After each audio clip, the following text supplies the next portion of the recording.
Hi guys, and welcome to another episode of the Build Muscle and Burn Fat podcast. Today's episode is going to be very short and simple because I think that's what it needs to be. Now, earlier this year, actually at the start of 2023, I released one of our best episodes, which was 7 foods to avoid if you're on a fat loss. Now, that is a pretty useless episode unless you are able to start to know what you should eat.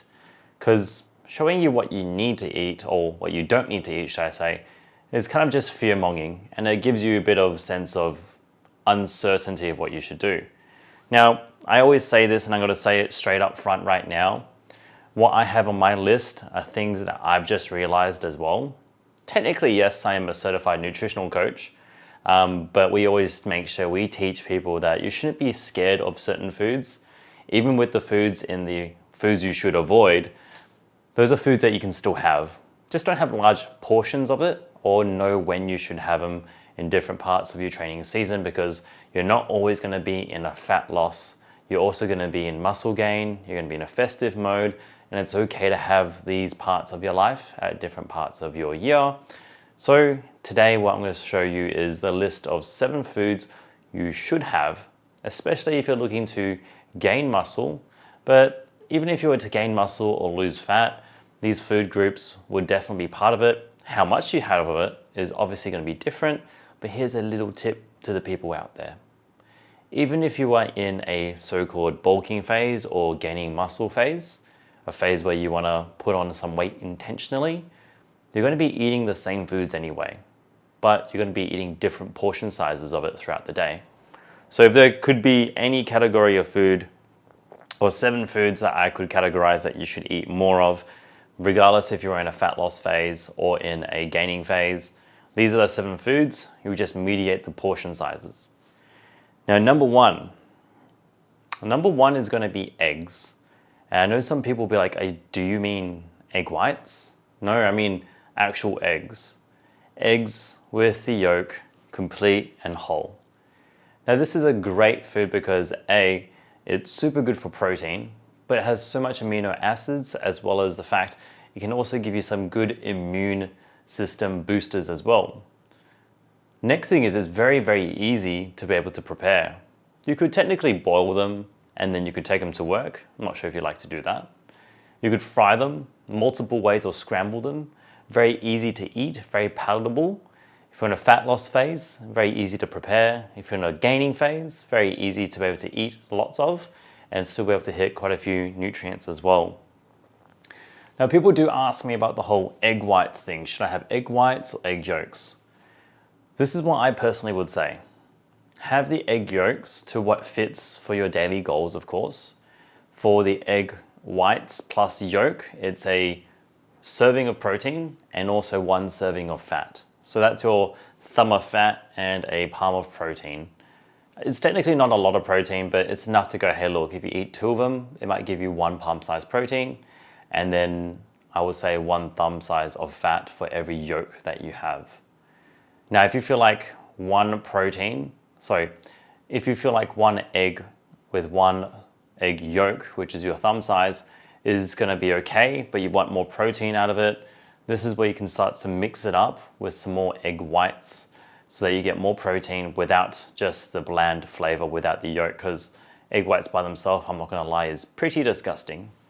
And I want to also make this also a very practical episode, and how I would prepare this would be obviously oiling my pan, and then I'd heat it up nice and hot.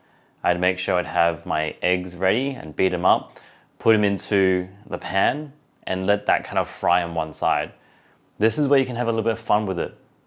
If you have leftovers, you can always put some leftover meat into it to get some extra protein. You can put some cheese on it to make it a little bit tastier, depending once again on your caloric goals or your portion sizing that you have. Add some vegetables. For me personally, I like to have this with kimchi. It just tastes really great when it's warm. And then you kind of flip it over and you have a really nice omelet for you to have in the mornings. Now, for myself, I leave the house at 3 a.m., 4 a.m. sometimes. So this is not super practical. But even for a lunchtime, breakfast lunch kind of situation, when I come home roughly around 2 o'clock, works really well. Give it a go. Maybe it's something that you have in your little menu that you cook up a storm with. Don't even get me started with how you can side it up with some bacon and turkey bacon if you happen to be wanting to save some of those fats. I get the feeling that I'm going to probably get some controversial questions about some of the food selections I have, but I will justify every single thing that I have. So the next one is bread. And I'm like, oh my God, no, Sean, you chose bread? Everyone says bread is bad. I'm choosing wholemeal and sourdough breads. Now, some people will still argue with me and go, hey, look, that's not great for you, but this is my list, so you can make your own TV show or your own podcast and tell me about it all over there, and I won't listen to it. But what I found with having at least sourdough bread, you definitely reduce the amount of volume of white bread that you might have. Your energy levels tend to stay the same, and you don't have huge spikes of energy and then dips once again like you would with white bread. Now, white bread has its time and place, but personally, I just don't have a time or place for it, ironically. I just prefer having wholemeal bread around the house, and there's several ways that you can have it. So if I'm eating it with my eggs as well, perfect dish right there. If I just need some quick carbohydrates to have before I'm training, maybe an hour before, toast it up and have some peanut butter or some jam, and that's enough to make sure I have enough energy to get me through my workout too. So wholemeal bread, very, very useful. And if not, if I'm really, really lazy, I'll make a sandwich with, yes, eggs, some kimchi, and maybe some deli meats as well, depending if I have that around the house. We always have some sort of protein. We always have some sort of vegetable like a kimchi. This is just what we do at our house. Do you have to do it? Definitely not, but it's worked for me and it might work for you too. So the next one that we have after this is fruit. Now, I actually hate eating fruit because I hate preparing fruit. So I'm going to give you the practical reasons. If it weren't for my wife, who was very good with her fruit intake, I probably would not have as much fruit as I do now. But I have seen an amazing amount of benefit from energy, even just like muscle growth, and just my body feeling so much better with having fruit and vitamins and minerals. It's all that kind of good stuff. But I'm going to give you the practical ways of how you can get it in. So for myself, like I said, if it wasn't for my wife and her preparation and our actual intent, I probably wouldn't eat as much fruit. The ones that I do tend to eat most of are like grapes, where you can just wash them and eat them and kind of go from there. But other ones, like you have to cut like mangoes, yeah, it's not going to happen for me. Even with apples and pears, because I don't want to damage my teeth, because my teeth are pretty weak, so to speak. Probably more of a reason for me to eat it. Anyone who's in that dental hygiene or dental area is probably thinking that's the reason why you should eat fruit, especially your apples. Well, maybe I'll think about it after this. But the way that I get my fruit mostly is frozen. And I do this in the mornings when, once again, I'm leaving the house and I don't have time for breakfast. So the night before, I'll make a smoothie. And the best way to do this for me, and there's two ways I'll do it depending if I've got more calories or if I'm in a gaming stage or more of a fat loss phase. I will have my shaker bottle, of course, or my blender bottle, should I say. I'll first put either milk if I want to make sure I get extra calories in, or I'll just put water if I just want to make sure I'm reducing some calories. Now, probably adds up to probably 100 calories, but across the week, that's 500 to 600 calories that I don't have to do or cut out. Very simple replacement. I put 1 scoop of protein in this specific order so it doesn't clump.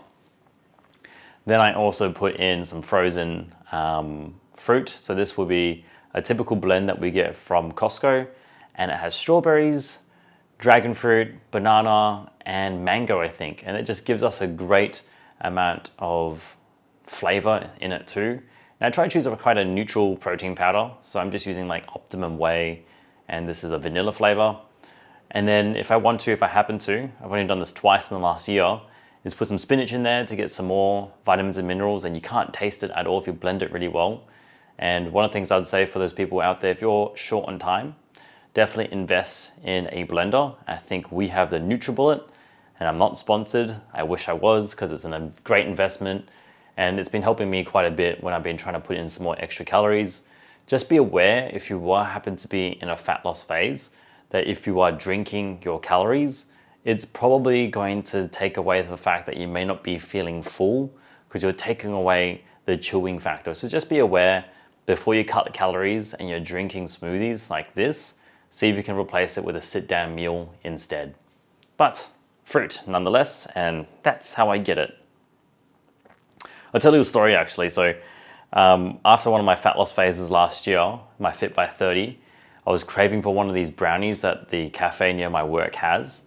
So I bought it, and it was this thick, gooey chocolate brownie, and I ate it, and I kind of enjoyed it the first 2 bites, and the third and fourth bite kind of felt kind of sickly. It was very buttery, and I said to myself, like, man, this actually tastes horrible compared to just the organic strawberries that we get from the farm near our house. And I thought to myself, oh shit, I just wasted some calories eating this disgusting, well, it was actually delicious, but this overly indulgent brownie when I'd rather just have a a strawberry from the organic farm instead. And that way, it really kind of just rewired my brain. And as you can probably hear, the foods that I'm choosing are mostly less processed based foods.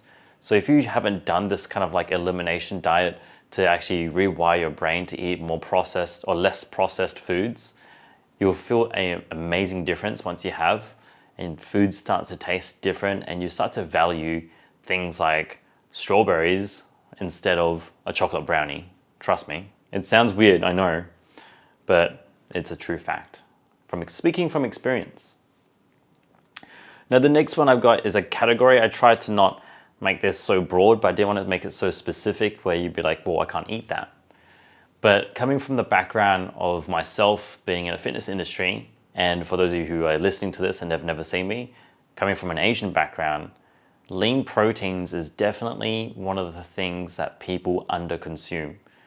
And I always say that it's believed because most Asian populations didn't have the costs to be able to eat all proteins. And my mum would tell me about stories when growing up, you'd be lucky to get a chicken frame once a week, and everything was mostly canned fish, rice, and vegetables. So I think that is still the root cause for why Southeast Asian or most Asian countries do not consume a lot of lean meat unless it's mostly pork, because from my understanding, it's very cheap to be able to feed a pig compared to other animals. So I do recommend a lot of people to eat lean proteins and lean meats. And this could be your fish, your chicken breasts, chicken thighs, turkey, beef of any kind as well. But try not to deep fry it, first of all. Very, very prominent when you're in Southeast Asia. And notice I didn't say things like pork and lamb, because those ones tend to have a little bit more fat. But if you can hit those 5 over there and try and rotate them, like coincidentally, there's 5 of them, and there's Monday to Friday, so you can have doubles on certain days. But how you're going to cook this is going to be up to you. For what we do here at my house, if it's beef mince, very easily, we'll just turn it into taco seasoning. If we're going to stir fry it up with some veggies and everything, for me personally, I put a lot of garlic, ginger, chili, soy sauce, and fish sauce, and kind of let it caramelize it with that, and then put some vegetables in to give it some extra flavor. Stir fry that in within the same pan, and you have a great dish from there as well. But how you cook things is going to be a really good indicator of how you're going to enjoy it. And for me personally, of course, like you hear, I try not to put too much sauces that have high calorie values into it. So I'm not deep frying things. There's no panko crumbs or anything like that. We do that sometimes. We do have fun here, I swear. But we mostly try and use things like soy sauce, fish sauce, and a really easy one will be things like a fish sauce, hoisin sauce, and even maybe some honey as well to kind of give you that sticky taste. And then you can kind of grill it from there as well. I need to probably get you some actual recipes. So if you haven't already, please join the free Facebook group that I have, and I'll put the description link, should I say, into the description box. I said that wrong, but we'll go with it. And you know what I mean. Join the Facebook group, and I'll share some recipes there. That's a free Facebook group where I just want people to be able to have a community and have a chat, because with podcasts, it's a one-way conversation mostly. And I want to have conversations with people who are like-minded and who are listening to me and want to ask more questions about it. So make sure you join that group. I'll accept you in. It's a private one, so not anyone can just join. Make sure you answer the questions, because if there's absolutely nothing and it's all blank, I will definitely decline you thinking you're going to advertise or be a bot. All right, so we got through the lean meats. Now vegetables, very easy for me personally. There's 2 ways I do this. The lazy way is getting a bag of frozen vegetables, and I usually just get the peas, corn, and carrot complex mixes, and I leave it inside the freezer. I get a scoop of it, put it into my lunchbox, put my meat protein that I have left over from dinner, and I put it back into the fridge. Before you know it, the next day, that's my food prep. I stick it in the microwave, and there you are. You have your vegetables and you have your meat. If you already have cooked rice as well, you can add that in, or you can have some sort of other carbohydrate if you have potatoes, for instance, or even pasta too.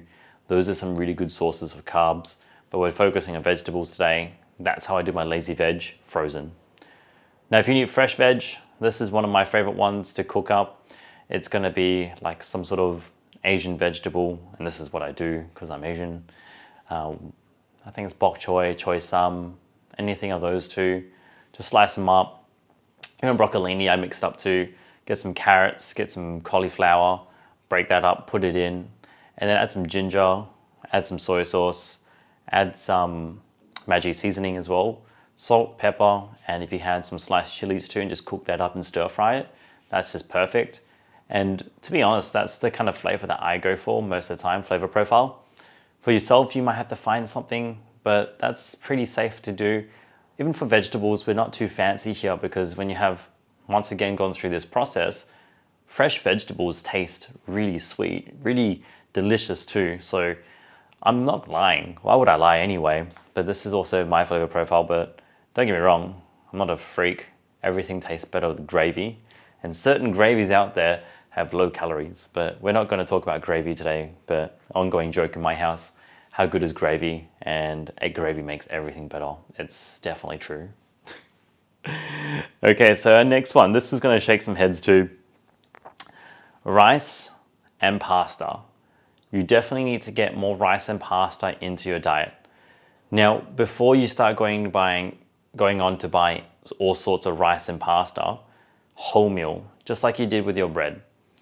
Now, for rice, look, I know that everyone does not like brown rice. Not everyone likes it. I do personally because it has more chew factor, it tastes better, and I actually feel better as well because I relate a lot of my foods to how it makes me feel as opposed to what I think I need, which is why I don't eat burgers every single day because it makes me feel lethargic. If as much as I love it, that's something that you just tend to do when you're older. You tend to want to feel good, not just feel like shit.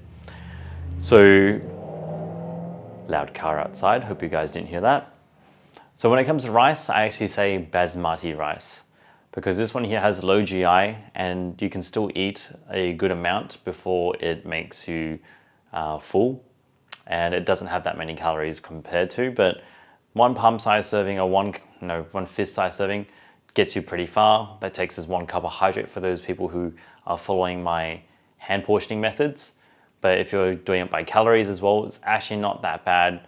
Depends on which method you're using, but I still think that rice is worth having. Carbohydrates are not bad, especially if you're choosing better ones as well.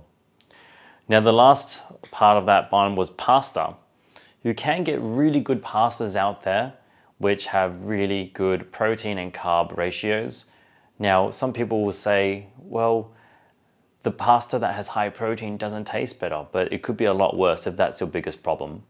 Because if you're going to continue eating the pasta that has high amounts of carbohydrates and low amounts of protein, then that means you have to make a sacrifice of eating less of it because of serving size, or you're going to have to eat more protein, which is going to be more boring or harder for you for digestion wise. So choose which one you want to go with, but you have to make sure that you stick to your guns on why you're saying it. And I'm saying it because if I can eat protein pasta, that means I can reduce the amount of meat that I'm eating, which makes my stomach feel a little bit better. So I can sacrifice a bit of the fact that it's not as good as normal pasta, it's not as soft, but hey, it makes me still feel very good and I get to eat less volume of meat because I realize that sometimes more meat makes me more tired. So the ones that we tend to choose, we do have some of the pasta brands in Australia where it's like a red lentil, and it actually is not too bad if you boil it a little bit longer. I feel like a hypocrite when I say this, but yes, when you boil it a little bit longer, it tastes better.